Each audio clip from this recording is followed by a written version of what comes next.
Անցաչափածվա գլխավոր իրադարձությունն այն էր, որ Հայդատի հանձնախմբի ղեկավար գրասենյակի ղեկավար Կիրո Մանոյանը հայտարարեց, որ 2012 թվականին Ուրուգվայը պատրաստվում էր ճանաչել Արցախի անկախությունը, բայց Ռուսաստանը թույլ չի տվել։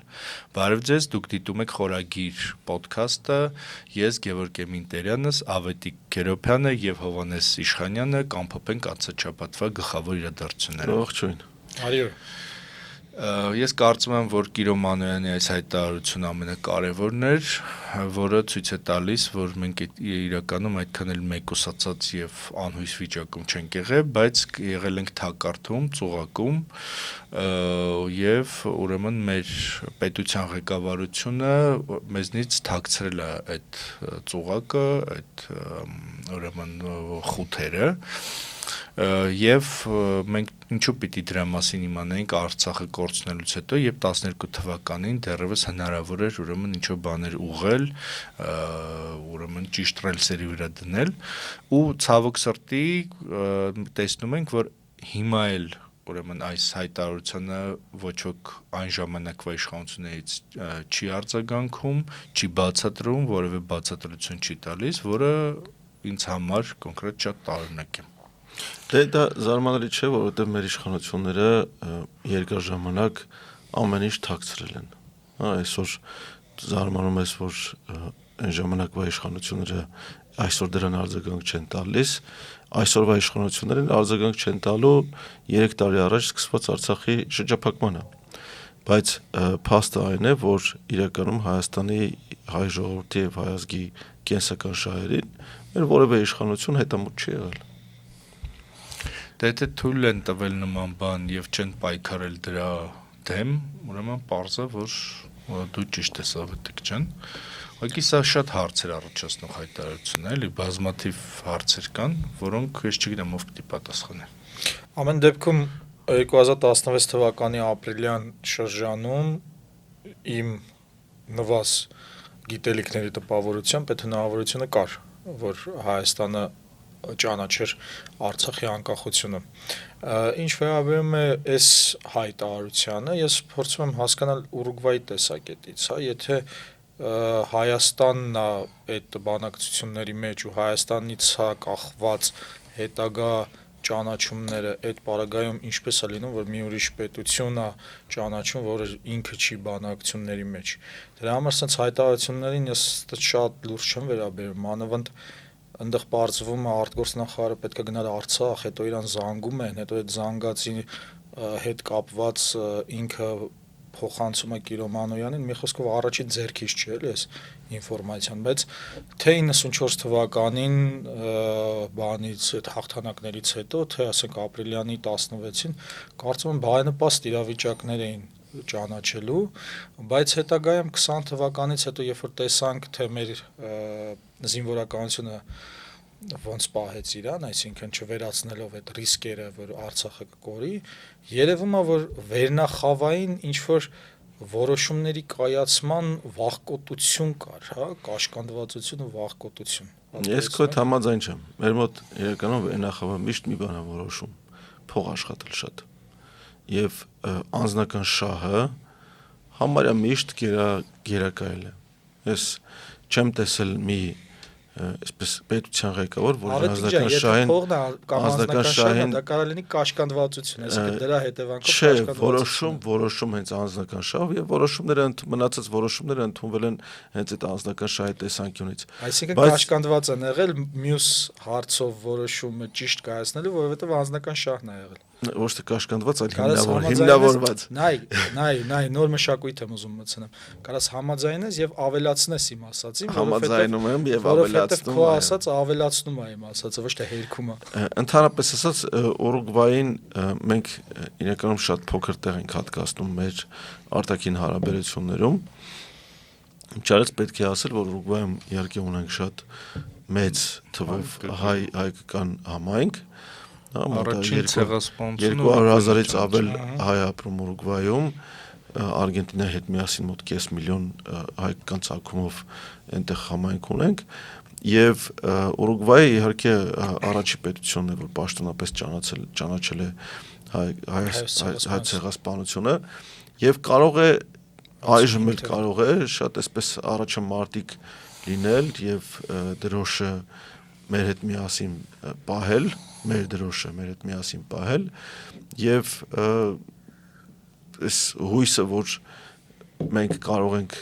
երբևէ վերականգնել մեր ոտնահարված իրավունքները, չպետք է մեռնի, հաշվի առնելով, որ մենք միայնակ չենք։ Եվ Ուրուգվայը իհարկե միայնակ չէ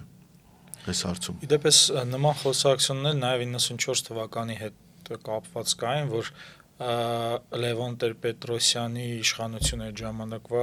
սպասում էր, որ Արգենտինան եւ Ուրուգվայը պետք է ճանաչեն Արցախի անկախությունը, ոնց որ իրանցից հետո ինքը նոր Հայաստանը պետք է ճանաչի կամ զուգահեռաբար ճանաչի, չգիտեմ այդ խոսակցությունները դուք լսել եք թե չէ, բայց ասենք ես իմ շրջապատերում ավակ սերնդի նկատի ունեմ, միշտ այդ խոսակցությունները եղել են։ Լևոն Տեր-Պետրոսյանի քաղաքական ուժը 92 թվականի գարնանը համարում էր, որ Արցախը ընկնելու է եւ միակ ռեալիստիկ բանը, որ կարող ենք այն ժամանակ սպասել, մշակութային ինչ-որ ինքնավարություն է Ադրբեջանի կազմում արցախցիների համար։ Եվ իրականում իրենք իրենց ամբողջական քաղաքական օրակարգը կառուցել են եւ շարունակում են կառուցել դրա վրա, որ Արցախի իրական վերամիավորում եւ ես ինքս անձամբ դեմ եմ Արցախի անկախություն եզրույթին, այն վերամիավորվել է Հայաստանի հետ եւ Հայաստանը կորցրել է Արցախը, ոչ թե արցախցիները։ Հայաստանն է կորցրել Արցախը, բայց այն ժամանակվա իրականությունը այլ էր,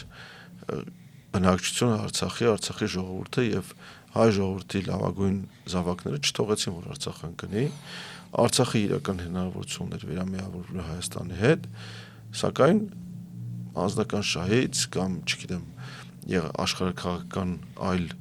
ուժերի, այլ ուժային կենտրոնների ճնշման տակ դա տեղի չունեցավ։ Ես համաձայն եմ Ավետիք ջան քեզ հետ, որ սկզբնական շրջանում Հայաստանի իշխանությունը փորձում էր ձերբազատվել Արցախից ու դրա լավագույն ապացույցն այն է, որ Արթուր Մկրտչյանը դարձավ ուրեմն Արցախի բանի գերագույն խորհրդի նախագահ, այսինքն փաստացի իշխանությունը թույլ տվեց Լևոն Տեր-Պետրոսյանը, որ անցնի դաշնակցությանը, հետո ուրեմն երբ հասկացան, որ դա ուրեմն հնարավոր չի, իրենք չեն կարող Արցախից հրաժարվել, իշխանության եկավ Ռոբերտ Քոչարյանը Արթուր Մկրտչյանի սպանությունից հետո։ Սա իհարկե մեր պատմության ամենասև էջերից մեկն է։ Եվ չբացահայտված, պետք է բացահայտված, որ իբր չգիտեմ ընտանեկան եսի մինչև այլն, բայց կինն է իբր սպանել, չգիտեմ, բան, այդ շրջանում սպանությունները իհարկե չափազանց շատ էին, եւ մեր լավագույն հրամանատարներն են այդպես կասկածելի պայմաններում մահացել եւ այլն, բայց ամեն դեպքում այդ պահը, որ կուրսը փոխվեց եւ պատերազմի մեջ մտան լիարժեք, դա եղել է ինչ-որ փուլից սկսած, էլի, պարզա, որ փորձել են բանանան ցրեն այդ թեման։ Հիմա էլ օրինակ այս Խաչմերուկի տրամաբանություն, որ այսպես գծեր անցնեն, չգիտեմ ինչեր անցնեն, ճանապարհներ սարքենք եւ այլն բան, եւ իշխանության ներկայացրած ծրագրերում եւ ընդդիմության ներկայացրած ընդդիմության ինչ-որ ուժերի ու ստացվում է դրանից, որ փաստորեն Արցախն էր խանգարում, որ այդ Խաչմերուկ մենք դառնանք, ասես շատ ցավալի։ Դա այդպես փորձում են ներկայացնել։ Այդպես փորձում են ներկայացնել եւ դեռ երկար ժամանակ փորձելու են այդպես ներկայացնել եւ այսօր փորձում են ներկայացնել, որ Արցախի հիշատակումը խնդիրներ է ստեղծում հայկական պետության այսպես ճակերտավոր ինքնիշխանության համար։ Ուրեմն այս հայտարարություն դա քննարկում էր, որ եղել էր ուրեմն մարդու իրավունքների օրը պաշտպանության օրը Արցախի ներկայացությունում եւ Արցախի հանրաքվեի եւ Արցախի հանրաքվեի, այո։ Եվ ուրեմն հաջորդ օրը իշխանության արձագանքը կարծես թե չուշացավ եւ այդ շենքը, որի վրա այսպես երևի թե միակն է, որ ծածանվում է բանի Արցախի դրոշը, վրա, հա, բայց ներսում ես շատ տեղեր տեսել եմ Արցախի դրոշը։ Ուրեմն եղավ խոզարկություն, ինչ որ բաներ, քննիչներ էին մտել, չգիտեմ ինչ էին արել եւ այլն, ոնց որ համընկավ, այսպես կարծես թե, բայց ես սխալվեցի, քննչական կոմիտեի գլխավոր շենքից մի 300 կամ 400 կամ 600 մետր հեռավորության վրա կա, այո, կա մի ձեռնարկություն, որի դարպասի վերևը ծածանվում Արցախի դրոշը։ Այդ ասպարն է, հա։ Մի Դա գաղտնիք չի, մի 800 Նավոդկա չտակ մի չգնան կիլոմետր։ Չէ, իրանք դրանք իր մոտով գնում գալիս են, կամ ուշադրություն չեն դարձնում, բայց քիչ չեն մարդիկ, որոնք համարում են, որ Արցախի էջը փակված չէ, մենք ինքներս էլ համարում ենք, որ էջը փակված չէ, հա։ Բայց պետք է միջոցները ստեղծվեն։ Ուրեմն Արցախի թեմայով երրորդ իրադարձությունը, որ էլի էս իրադարձությունների մեջ է, ուղղակի մենք ոնց որ ըստ կարևորության հերթականությունը մի քիչ բան ենք անում, խախտում ենք, իրականում առաջինը ըստ ֆաբուլայի, ուրեմն տեղի ունեցած իրադարձությունը եղավ Նիկոլ Փաշինյանի հայտարարությունը Գերմանիայում, որ ես առաջարկել եմ Ալիևին, որ մենք թույլ չտանք մենք հանենք օրակարգից արցախցիների վերադարձի թեման, ինքն էլ հանի ադրբեջանցիների վերադարձի թեման Հայաստան, այդ մի քանի 100,000 արևմտյան Ադրբեջան կոչվող կեղծ օրակարգը իրականում, որը աբսուրդային հայտարարություն, հա, որովհետև այս վերջերս նախ ուրեմն պարզվել էր լրագրողական հետաքննություններ եղել, որ այդ թեզի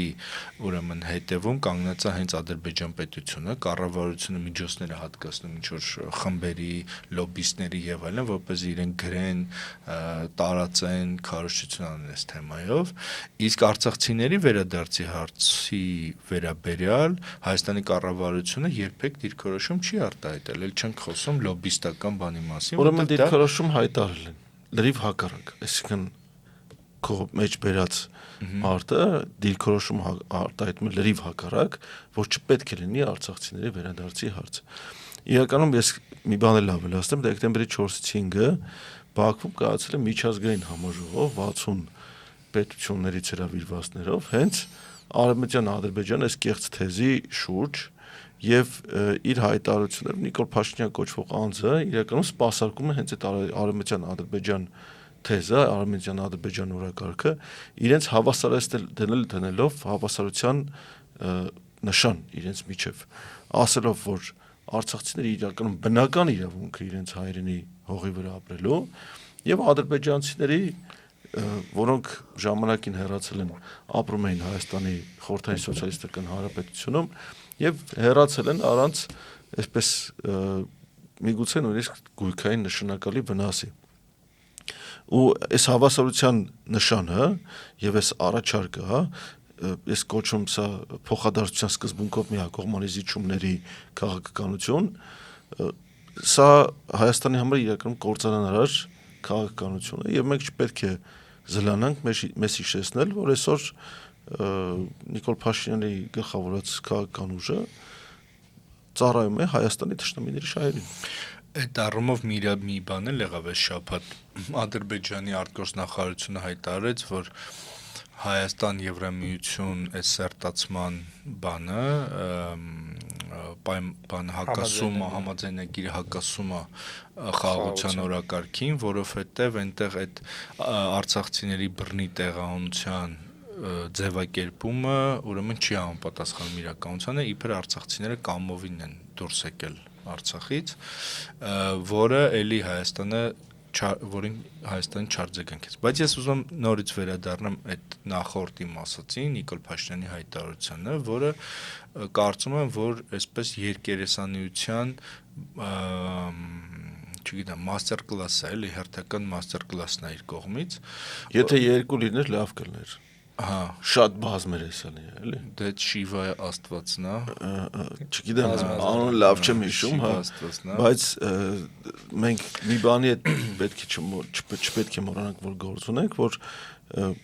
այս սրանք ընդհանրապես իրենց ոչ մի նախորդ ասածը բանի տեղից չեն դնում եւ ավելի մեծ ստով փորձում են պարտակել նախորդ ասած ստերը։ Այստեղ ուրիշ բան էլ է կատարում։ Բայց թույլ տու ասեմ էլ Հովանես ջան։ Իդեպ Շիվան Վիշնու Աստվածն է, որը Ուրարտույց գնացել է Հնդկաստան եւ դարել է ռազմի Աստվածը գնացել դարել է Չարիքի Աստված, բայց այդ ուրիշ մի օր որ մշակութային ոդքասթ կանենք դրա մասին կխոսենք։ Ուրեմն այստեղ խնդիրն է նա, որ երբ որ հարցը վերաբերում է արցախցիների իրավունքներին, Նիկոլ Փաշինյանը հայտարարել է եւ շարունակում է հայտարարել, որ ինքը ոչ ընտրված է, ոչ լիազորված է, ոչ չգիտեմ ինչ է եւ այլն, խոսել արցախցիների անունից։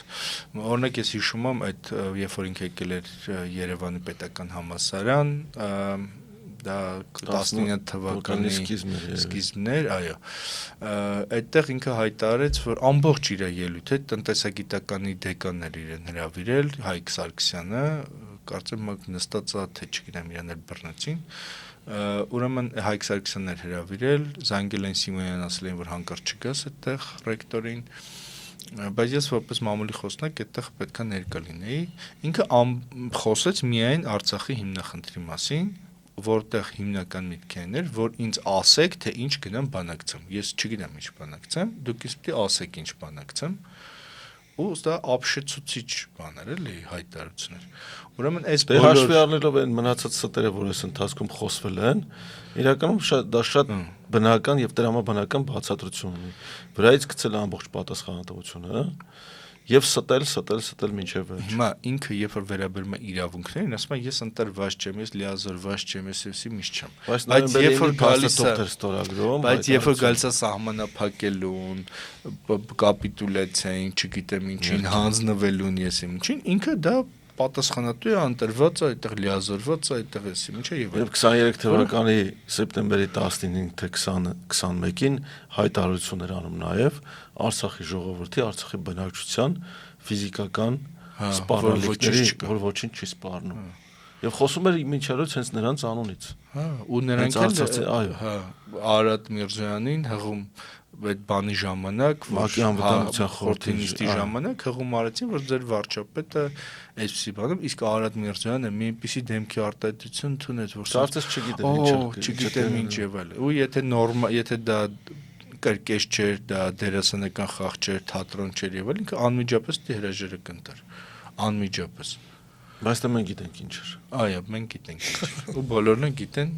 դա թատրոն չէ։ Պայմանավորված թատրոն։ Հույս ունեմ, որ Հովան չի մոռացել ինչ։ Չէ, հիշում եմ։ Ուրեմն այս իր հայտարարության մեջ sense մի հատ բան կա, խորամանկություն կա Նիկոլի։ Ինքը ցույց տալով թե իբր Հայաստանի շահից է խոսում, որ եկեք Արցախի եւ Ադրբեջանի փախստականների հարցը իրար հետ փակենք, իրականում ինքը բացում է սրանով ադրբեջանցիների վերադարձի հարցը։ Ոնց? Որովհետեւ եթե ինքը ուզենար փակեր, բնականաբար ինքը ոչ թե արցախցիների վերադարձի հարցն էր հակադրելու, այլ հակադրելու էր 80-ականների վերջի 90-ականների սկիզբ Բաքվից, Սումգայիթից, Կիրովապատից եւ այլն, Ադրբեջանից, որովհետեւ սրանք են հայելային փախստականները։ Արցախի դեպքը որևէ առնչություն չունի սրա հետ։ Սա առանձին այնտեղ իրավական նորմերով, բանակցություններով ընդհանրած չասենք, էլի, ասենք բնական իրավունքներ, եւ իմիջիայլոց սրանով չի առաջի անգամ սպասարկում այս օրակարգը,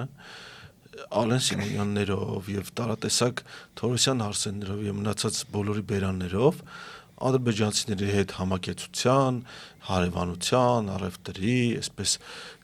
այս ճակերտավոր խաղաղության թեման անընդհատ արձածվում է։ Բայց դե մենք գիտենք թե ինչի համար են իրենք գալու։ Գալու են ոչ թե բնակիչներ, գալու են հատուկ պատրաստված խմբեր, գալու են սադրելու, գալու են պատերազմի առիթ ստեղծելու եւ սա ոչ միայն եւ ոչ այնքան բնակեցվածության հարց է, ինչքան Հայաստանի ամբողջական կործանման։ Հիմա վերադառնալով արցախցիների վերադարձի իրավունքին, ոչ միայն ինքը որպես այդ ոնց նշեցիք, որ արցախցիների ներկայացուցիչը չի կամ իրան տարանջատել է ներկայացուցիչը լինելուց, որ դրա մասին խոսա կամ չխոսա, բայց նաև միջազգային իրավունքի տեսակետից ինքը իրավունք չունի ասի, որ արցախցիները վերադարձի իրավունք չունեն, որովհետև փախստականների կոնվենցիային միացել է Հայաստանը, Պիներոյի սկզբունքներ կամ փախստականների, որը վերաբերում է եւ գույքին եւ իր տարածքը վերադառնալուն, ինչպես նաև բանը Ժնևի կոնվենցիաներով կա փախստականների հետ առնչվող հարցեր, միեդի վճիռներ կան, որոնք էլի վերաբերում են, այսինքն ինքը ուզում է ներկայացուցիչ լինի, թե չլինի, ինքը միջազգային իրավունքից դուրս բան է ասում, ընդ որում այն պարտավորությունների տակ, մասնավորապես փախստականների վերադարձի իրավունքի հարցի, որի տակ Հայաստանը ստորագրել է։ Հենց որ իր ասելով չի, էլի։ Ճաշակով չի։ Իրավունքը ունի, ճաշակով չի։ իր ճաշակով Իր ճաշակով չի եւ չպետք է լինի։ Այս թեմայի հետ կապված մի բան էլ կա, որին պետք է անդրադառնալ, ուրեմն այդ քննարկման օրը ադրբեջանական մի լրատվամիջոց մի հատ այսպես բան գրեց, լուր գրեց, որը իշխանական լրատվամիջոցները եւ մասնավորապես Տիգրան Ավինյանի անվան հետ կապված ռադարը, որում լրատվամիջոցը տարածեց դա, որ իբր Շահրամանյանը սեփական կաշին փրկելու համար, գերի չընկնելու համար ադրբեջանցիներին հայտնել է մնացածի, ուրեմն գտնվելու վայրերը, ինչ են պատրաստվում անեն եւ այլն, որը ես կարծում եմ, որ շատ կեղտոտ բան է մեր այնտեղ կաշին փրկող ուրիշ մարդիկ էլ կային։ Բաբայան Սամվել, Վարդանյան Կամով, հա։ Դե ընդհանրապես ադրբեջանական լուրը թարգմանել տեղադրել է շատ բան է, որովհետեւ նախ դա այդպես ընդհանուր կանոններին է դեմ տեղեկատվական ինչ որ բաների, process-ների եւ այնպես չի որ Ադրբեջանը բարեկամական պետություն է դարձել եւ կարելի է այդ դա եթե հմեկի եթերները նայենք, որով անընդհատ Ալիևի ժպտացող դեմքն են ցույց տալիս, կհասկանանք, որ այսօր մեր իշխանական լրատվամիջոցները իսկ հանրային ռադիոն եւ հանրային հեռուստաընկերությունը այսօր պետք է դիտարկել միայն որպես մեր իշխանական եւ պետք է ջանքեր գործել դրանք հանրությանը վերադարձնելու, դրանք այսօր բացահայտ սպասարկում են թշնամական վերաբերմունք ունեցող պետությունների օրակարգ։ Ես հիշում եմ, որ առավոտ թերթում էի միջազգային բաժնում էի աշխատում 12-13 թիվներ։ Շատ նենց թեթև, հա։ Ոչ այդքան մեծ չէ սերևը։ Դե հիմա ջայել եմ մնացել։ Կնիկս լավ է ինձ նա։ 12 հա մի խոսքով բաներ, շատ նենց մեղմ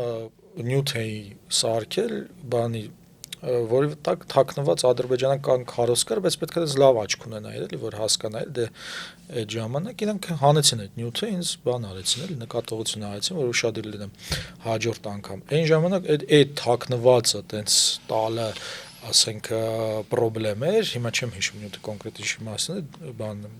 տպավորությունս եմ հիշում, բայց հիմա մենք ազգային ժողովի ամբիոնից ունենք ադրբեջանական քարոզչություն, ինչի մասին է խոսքը։ Դե այն ժամանակ օրինակ ազգային ժողովի ամբիոնից չէ, ազգային ժողովի նախագահությունից այն ժամանակ մեր առաջատար կայքերից մեկը ադրբեջանական կայքից լուր էր թարգմանել, որտեղ այդ առաջին դեմքը պահել են, այսինքն Ադրբեջանը զոհ ուներ, գրել էին մենք ունենք զոհ սահմանին ու տեքստում հասկացում էր, որ Ադրբեջանը զոհ էլի։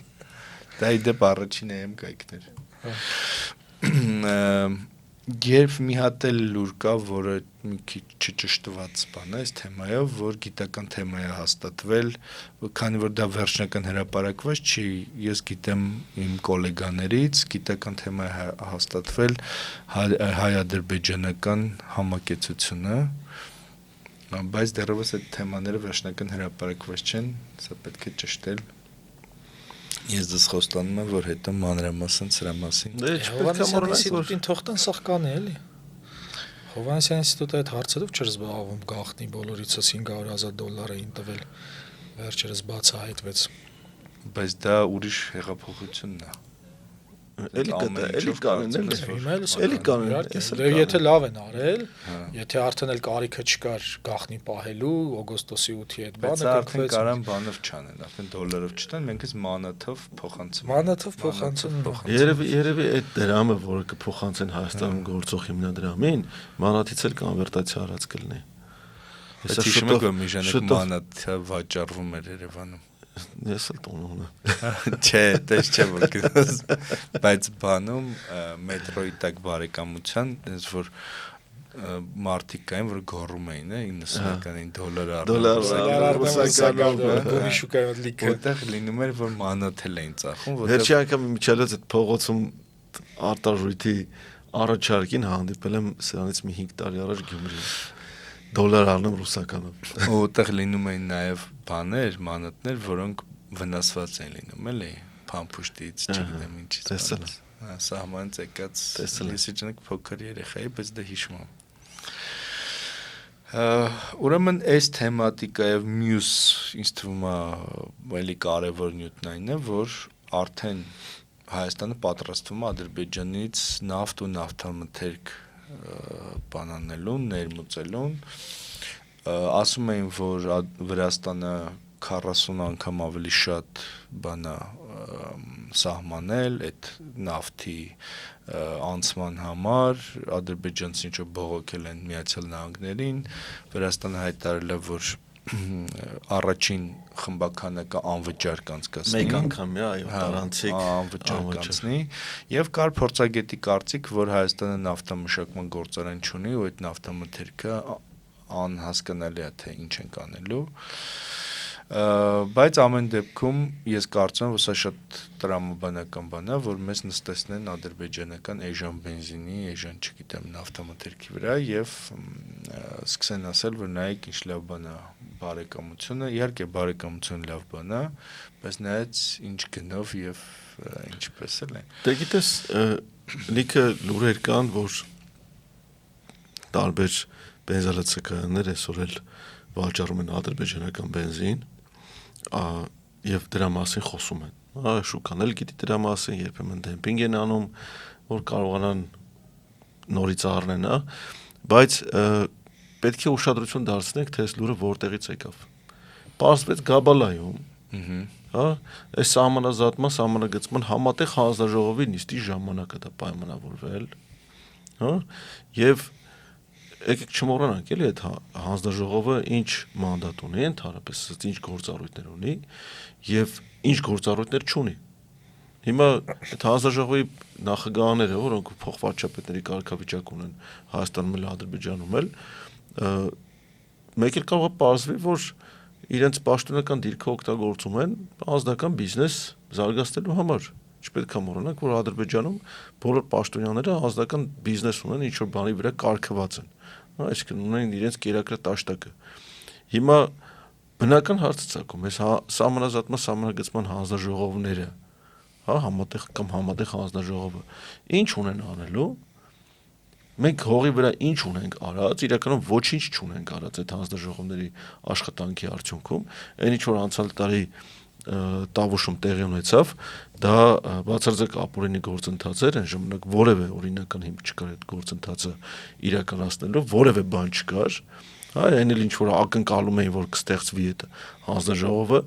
կանոնակարգ չկար եւ չկանոնակարգված, հետեւաբար ապօրինի գործընթաց էր Հայաստանի Հանրապետությունից տարածքներ խլելու։ Չպետք է մոռանանք, որ այն քարտեզներով, որ առաջնորդվում էին, իրականում այդ քարտեզները ոչ մի կերպ ոչ հաստատված է, ոչ պայմանավորված է, այսօր էլ չեն բացահայտում, թե ինչ քարտեզներով են պատրաստվում անել։ Այդ նույնիսկ այդ քարտեզներով գործընթացը կատարելուց հետո Հայաստանի Հանրապետության փաստացի եւ իրենց ասած դե յուրե տարածքից մի 60 քանի հեկտար հող մնացել է ադրբեջանցիների փաստացի տիրապետության տակ, այսինքն այն հողը, որ Կիրանցում եւ Բերքաբերի ջրամբարի ափի մասին այդ խոսքը, այդ 63 հեկտարը մնացել է անտեր, գյուղացիները, որոնք այնտեղ հող ունեն, չեն կարողանում այնտեղ գնալ, չեն էլ կարողանալու։ Դրան գումարած ռազմավարական նշանակության բարձունքները, եւ ճանապարհ, բայց այսօր գործ ունենք վերադառնալով մեր այս թեմային, գործ ունենք մի բանի հետ, որ բացարձակ ապօրինություն է կատարվում։ Բացարձակ եւ բացահայտ։ Իսկն այդ մանդատ չունեղ առևտրական հարաբերություններ զարգացնելու մանդատ չունեցող հանձնաժողովը ինչ որ այլ բաներով է զբաղված։ Դրա համար կա իմիջիալոց այլ երակողմ հարթակ, Հայաստանի, Ադրբեջանի եւ Ռուսաստանի փոխվարչապետերի մասնակցությամբ, որ պետք է զբաղվեր նոյեմբերի 9-ի տխրահարճակ հայտարարության 9-րդ կետով, ճանապարհների եւ հաղորդակցությունների բացման հետ կապված, որի գործառույթը իրականում պետք է լիներ այս տարանցիկ առևտուր, արտանացման ճանապարհը եւ այլն։ Բայց դրա փոխարեն մենք գործ ունենք լրիվ այլ եւ բացահայտ ապօրինի գործընթացի հետ։ Բայց ինձ համար նախընտրելի է հայ-ադրբեջանական ուղիղ բանակցությունը, հայ-ռուս-ադրբեջանական երրակողմ բանակցություններից, որտեվ միշտ Ռուսաստանը բերում է իր շահերը։ Ես չեմ ասում, որ մհերը Գրիգորյան պաշտպանում է մեր շահերը, բայց հավանականությունը, որ ինքը կպաշտպանի շատ ավելի մեծ է, քան որ ասենք Օվերչուկը կպաշտպանի։ Այդտեղ կհամաձայնեմ քո հետ։ Մի բան էլ ես ասեմ, որ սա իրականում շատ ինքը շատ այսպես մոգական կերպար է կարելի ասել, որովհետև բացի այդ հայ-ադրբեջանական բանից, հանձնախմբից, նաև համակարգում է ուրեմն Հայաստան ԵԱՏՄ բանը հարաբերությունները եւ համակարգում է Հայաստան Եվրամիություն հարաբերությունները, որը ասենք абսուրդ է, ասենք իրար հակասող process-ները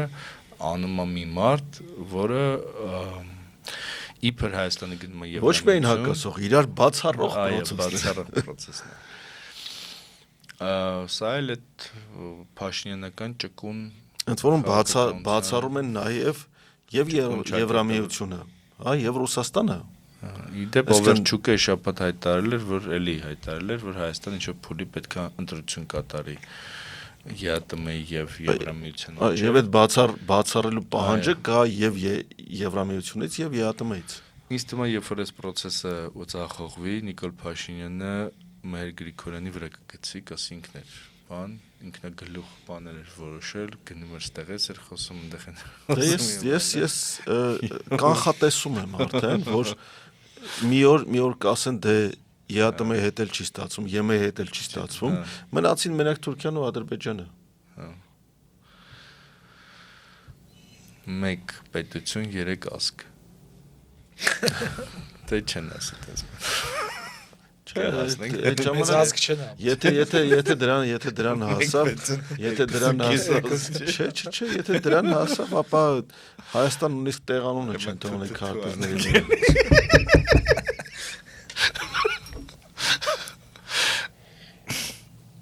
Ուրեմն այս շաբաթվա մյուս իրադարձությունը էլիս շատ գեղեցիկ մի համընկնում եղավ։ Նիկոլ Փաշինյանը խոսեց, որ Հայաստանում բռնության կոչը տեղ չպիտի ունենան եւ այլն, կարծես ինքը չի բռնությունը տարածում եւ բռնության կոչեր անում, այո, չարաշահելով իր պաշտոնական դիրքը։ Եվ հենց այդ նույն օրը դիմակավոր անձինք, ուրեմն ծեծի ենթարկեցին ազգային ժողովի նախկին պատգամավոր հանրապետական Միրան Հակոբյանը։ Ու այսպես հիմա արդեն ներքին գործերի նախարարության խոսնակը հայտարարեց, որ այդ 4 անձինք բացահայտված են։ Նույնիսկ մեղադրանք է ներկայացված արդեն հոդվածներով, բայց այնտեղ թեթև մարմնական առողջության թեթև վնասի հոդվածով էին։ Ահաբեկչություն չկա, հա։ Չէ, այնտեղ որ հոգեվորական հոչի ոտերով ծեծերով պարագայում կարող են նաև տալ սպանել, հա, բայց առողջությանը թեթև վնասի հոդվածով են։ Դե հույս ունենք, որ սա կբացահայտվի, որտեվ իրոք բռնությունը պիտի տեղ չունենա, բռնության կոչը պիտի տեղ չունենա, բայց ամեն դեպքում այն համընկնում է, որ ասենք հենց այդ օրը եղավ նաև այդ դեպքը, էլի ոնց որ հերթական ինչ որ այսօրվա Հայաստանի ճակերտավոր գեղեցիկ պատահականություններից լիներ, որ ասենք Նիկոլ Փաշինյանը ինչ է ասում, անմիջապես ԱԱԾ-ն մտնում է խոզարկության, իր ապահները գնում են եսիմով ձերբակալվում, այս պատահական բաները, որ Թվում է այդ ամեն ինչը ուզում անհամաչափ բռնություն կիրառելով եւ մարդկանց վարկաբեկելով եւ չգիտեմ ինչ անելով եւ այլն, որ անverջ մի հատ process է։ Բայց լավ մեթոդ է գտել Փաշինյանը։ Ինքը, ասենք, ծեծել է տալիս ինչ որ իրեն իր մի խոսքով իրեն տհաճ մարդկանց ծեծել է տալիս, հետո պետք է ասենք քաղաքացիական հասարակությունը հայտարարի, որ բռնությունը տեղ չունի Հայաստանում եւ բռնության կոչը, ինքն է հայտարարում, այն կողմից էլ այդ ճնշումը չի լինում, հարցը փակված գնաց։ Դե մենք այստեղ գործ ունենք կլասիկ այդ spin doctorship-ի հետ, այն իմաստով, որ ամեն կերպ փորձում է իր խոսքով լցնել տեղեկատվական դաշտը։ Լավ լինի, վատ լինի, ուշադրությունը ամեն կերպ իրեն պետք է ուղղված լինի, եւ ինքը դրանից հաճույք է ստանում, կոնֆլիկտից էլ է հաճույք ստանում եւ կոնֆլիկտի մեջ ինքը ուժեղանում է։ Մարդկանց իրար դեմ հանելով, իր դեմ հանելով մարդկանց, ինքը դրանից ուժեղանում է իրականում եւ հաճույք է ստանում։ Ես քեզ հետ լրիվ համաձայն եմ, որտեղ իր համար ամենակարևորն է, որ օրակարգը ինքը լինի, իր մասին խոսեն, նույնիսկ Հովիկ Աղազարյանը այդպեսի մի բացահայտում էր, չէ՞, ասում էր, որ երբ որ ամենավատ քֆուրները մի քիչ մեզ էլ էր հասնում, ինքը ասում է դրան խանդով էր վերաբերում, որ ոնց ասում ամենակ ինձ պիտի հայրեն եւ ինձ պիտի չեմ էլ կասկածում համարեն չգիտեմ ինչ, ու այդ կոնտեքստում է պետք նայել նաեւ իր այդ հայտարարությունը, որ նաև այդ կոնտեքստում, որ շաբաթվա սկզբին ասաց, որ եկեք պատարակներից առաջ օրներ քնչեցնենք ու եկեղեցիների դիմացել, ուրեմն եռագույն կախենք։ Սա մի կողմից այդ պարզ բանն է, որ ինչ որ հիմարություն ես ասում եւ դառնում ես օրակարգ, բայց մյուս կողմից ինքը իրականում բացահայտում է Փաշինյանական այս եկեղեցու ռեֆորմի ցանկության իհարկե փիլիսոփայությունը, որ ինքը պատրաստվում է հայ առաքելական եկեղեցին սարքել Հայաստանի եկեղեցի։ Այսինքն եթե եկեղեցում ինչ որ օրներ, հո չի կարա Վրաստանի տարածքում գտնվող ասենք հայկական եկեղեցիներում կամ Թուրքիայի տարածքում գտնվող հայկական եկեղեցիներում պատարակից առաջ հնչի օրներ կամ ասենք կախված լինի եռագույն։ Բացահայտ աղանդավորություն։ Նա աղանդավորություն է, բայց նաև ինքը սարքում է հենց Հայաստանի եկեղեցի։ Հայ առաքելական եկեղեցին ուրեմն կտրում է եւ տեղայնացնում է, ինչպես ասում են Հայաստանի պատմություն, կասեն Հայաստանի լեզու, հայերենի փոխարեն, չգիտեմ չէ, այսինքն հայը նույնացնեն հայաստանցու, Հայաստանի քաղաքացու, բնակչի հետ եւ այլն։ Հիմա այդ դրա բաներից մեկն էլ, անկյունաքարից մեկն էլ Հայաստանի եկեղեցին է, որը զրկում է մեզ այդ սփյուռքի բանից, ըստ երևույթին ինքը պլանավորում է, որ դա թողելու է Կիլիկիայի բանին, Անտիլիասին է թողելու այդ սփյուռքի եկեղեցիները թեմերը եւ Հայաստանը սարքելու է զուտ այդ 29700 քառակուսի կիլոմետրի վրա տարածվող եկեղեցական իշխանություն։ Ինքնապարփակ եւ գործաման դատապարտված տարածքային միավոր իրականում։ Ուրիշ դրանից են իրենք զարմացել, թե ինչու Անտիլիասի կաթողիկոսը բան արեց, աջակցեց Վեհափռայրապետին։ Դե այստեղ գործ ունենք մի մարդու ճաշակով կառավարման հետ։ Հա եւ այդ ճաշակը, որը արդեն բացահայտ ունի հակապետական եւ հակազգային երանգներ, հա, այդ ճաշակը փաթաթվում է ամբողջ ազգի վզին։ Դեստեղ ուրիշ բան էլ անում, վիլկայակցում, այսինքն մի կողմից ասում է Հայաստանի հիմն ու դրոշը պետք է լինի, դե կարակ դեմ խոսացեք, հո դուք հակապետական չեք դեմ խոսակ, բան։ Մյուս կողմից, եթե դե դեմ չես խոսում, դուրս է գալիս, ինքը որոշումները կայացնում է եկեղեցում, այսինքն արդեն ընդունում ես, որ իր ասածով պետք է լինի։ Բայց բնականաբար սա նաև պետք է իրավական տեսակետից նայել, սա կրկին անընդհատ պետք է հիշեցնել, սա սահմանադրության խախտում է 17-րդ հոդվածի, բանի կրոնական կազմակերպության 6-րդ հոդվածի խախտում է, 6-րդ հոդվածի խախտում է ու նաև խղճի ազատության եւ կրոնական կազմակերպությունների մասին օրենքի 17-րդ հոդվածի խախտում է։ Քո այդ վիդեոն շատ լավն էր, շատ։ Այն որ կարդում եմ, հա 10։ Դե միջալյուց այս քո ասած վիլկեն նաև գցում էին 2023 թվականի սեպտեմբերին, երբ Արցախում տեղի ունեցող ցեղասպանությանը չմիջամտելը արդարացնում էին, որ եթե միջամտենք, ապա դա կբերի Հայաստանի ինքնիշխանության ամբողջական կորստի եւ դրան հակառակ նաեւ կան այսօրվա կառավարության կազմում գտնվող մարդկանց ելույթներ, որ այդ օրը մեր իրական ինքնիշխանությունը ձեռք բերեցինք, հա, որ Պապոյանն էր այդպես խոսում, էլի լիքը մարդիկ այդպես խոսել են, հա, եւ Էլի բացահայտեցին իրենց հակահայ էությունն նրանով, որ Արցախը համարեցին եւ հայտարարեցին Հայաստանի վզին գցած թոք, որը զրկել եւ զրկում էր մեզ ինքնիշխանությունից։ Այսինքն իրանց զրկում էր, որպեսզի այդ Ադրբեջանի այդ նավթը կարողանան գնեն Հայաստանում եւ առևտուրան։ Հա ինքնուրույն աշխատային դրա վրայի փողը ինքնուրույն Խաչատուր աշխատային։ Սուքերսյանին էր զրկում տենց նոր հարստություններից։ Իրականում ինքը ու շատ լավ նա թեզ տարածվեց, Տաթևիկ Հայրապետյանների թեզի բանը, հեղինակը։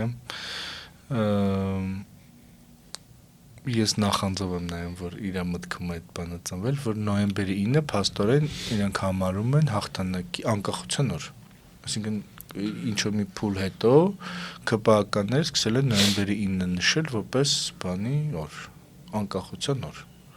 ԿՊԱ-ական անկախություն օր, էլի։ Հա, Ադրբեջանի հետ զուգահեռ էլի, իրանք իրենց մեջ արդեն նշում են, իմիջիալից վկայություններ կան, որ